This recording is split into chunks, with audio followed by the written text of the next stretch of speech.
So I want to talk about my experience with mypetchicken.com. Oh my God, it's such a great experience. So I ordered my babies a few weeks ago. Oh, excuse me.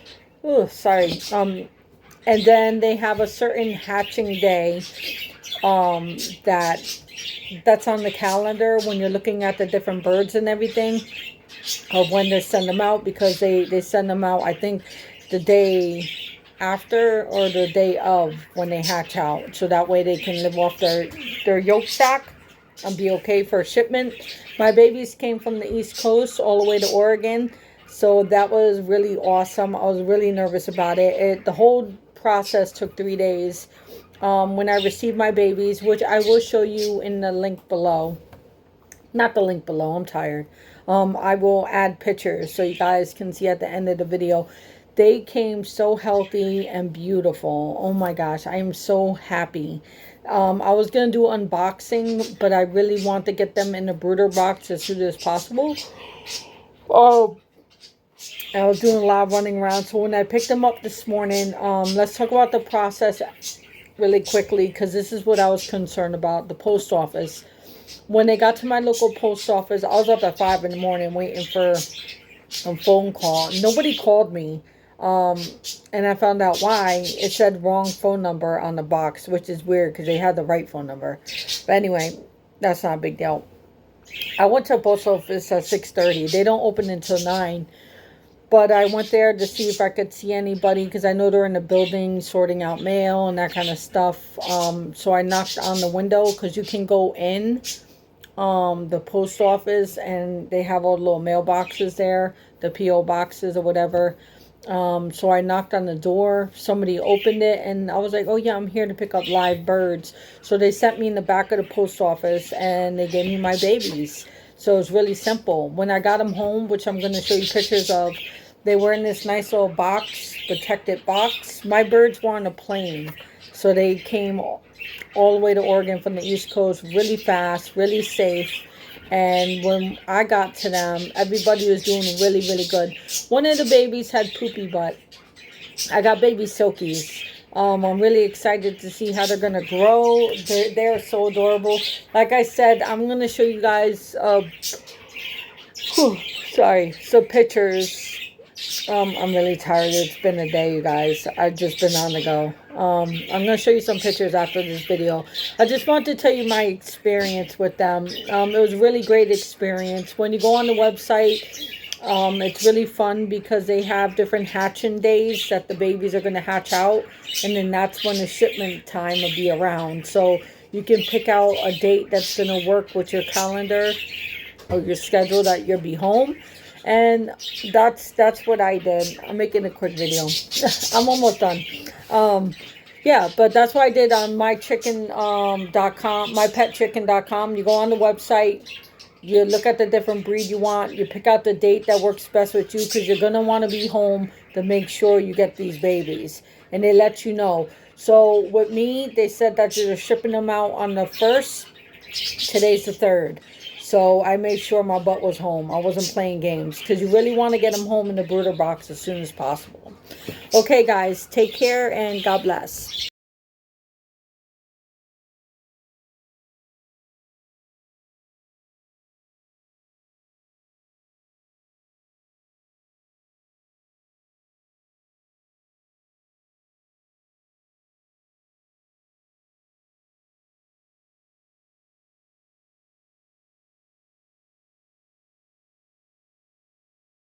Okay, welcome to Fluffy Waddles. I want to talk about something that I was trying to do research on and I couldn't find it anywhere. I saw people hatching them out, but nobody really talking about East Indies. And these are my 3 East Indies that I successfully hatched. Whoops. They are very wiggly.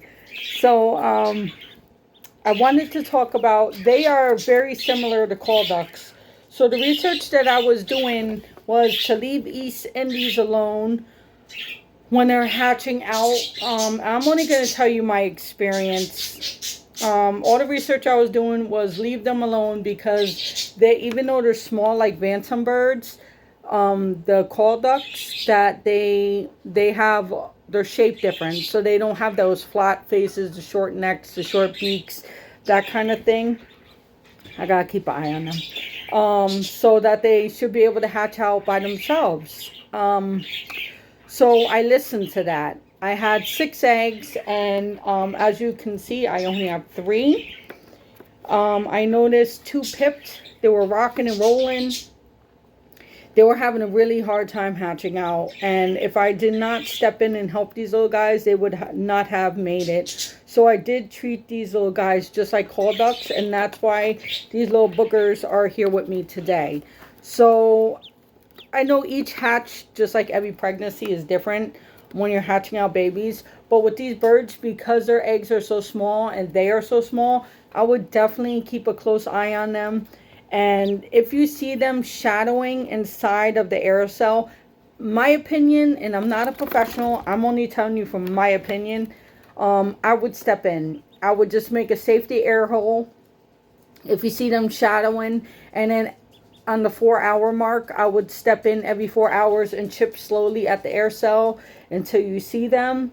And then once I will post photos in my video, but you basically are chipping away all the way at the air cell. When you see the veins and stuff like that on the membrane, obviously if they're bright red, you're not gonna they're all biting me, you are not going to mess around with the membrane. If you can get since they're shadowing, their beak should be out, I would just make sure their beak is cleared of membrane. That's about it, and leave them alone. And every 4 hours, check on them and see if they're the veins are drying up and turning brown. And you could slowly move back that membrane, and do that every 4 hours. So that way they have plenty of time to absorb their yolk sac. Then once I have them completely cleared, which I will show you in the pictures at the end of the video, I left them alone, and they should be able to get the strength to push out the egg by themselves, which is really important, because once they're done absorbing that yolk sac, they have the energy to push out the egg by themselves. If you keep chipping away, sorry guys, hold on. Sorry about that. If you keep chipping away at them, and just take them out the egg, you can actually take them out too early, and their yolk sac could be really big, and that could be fatal and very dangerous for them. So I would definitely just chip away where everything is clear and they look like they're curled up in the egg, and they will push out on their own. That's exactly how I treat my call ducks, and this is how I treated them, and I actually saved their lives. If I did not do that, they would not be here right now. So, and I was going off all the research. I was watching videos, but like I said, I couldn't find anything on East Indies. So I wanted to really make a short video about them. So, I know, guys. Hold on, you little poopies. I treated them also when I incubate them. I kept them at 38% humidity, between 38 and 45% humidity through the whole incubation. When it was lockdown time, they're bantam ducks, so they're the same amount of time as call ducks. So you could do your research on how to hatch out call ducks. There's a lot of good videos out there. They're not as long as regular ducks. I believe it's like 26 days they hatch out. So at day 22, day 23, and actually they were in their air cell at day 22. So that's when I put them on lockdown. He's just chewing on my finger. So I kept their humidity very low, because the humidity low is really important to be able to make sure that the air cell can lose a lot of moisture and allow these little guys in that small little egg to be able to have enough space to breathe. So it's really important. Treat it like call ducks. I would definitely step in and assist if you see their beaks hitting the air cell. Like 2 of them pipped, but they didn't do anything more than that. It was too much. They were too tiny. So yeah, say goodbye, guys. All right. Yeah, so if you have any questions, please Put your comments down below, and I will try to get back to you as soon as I can. But this is just a short little video on anyone that's looking for information for East Indies. Treat them like call ducks. Be prepared to step in. Slowly help them out of the egg. Get it to a safe point where they are fully, like, you could see them. I'll show pictures, like I said. Don't take them out of the egg, but chip away at the whole air cell. Clean out the membrane slowly when the veins are turning brown, and allow them to push out by themselves. Okay? God bless you guys.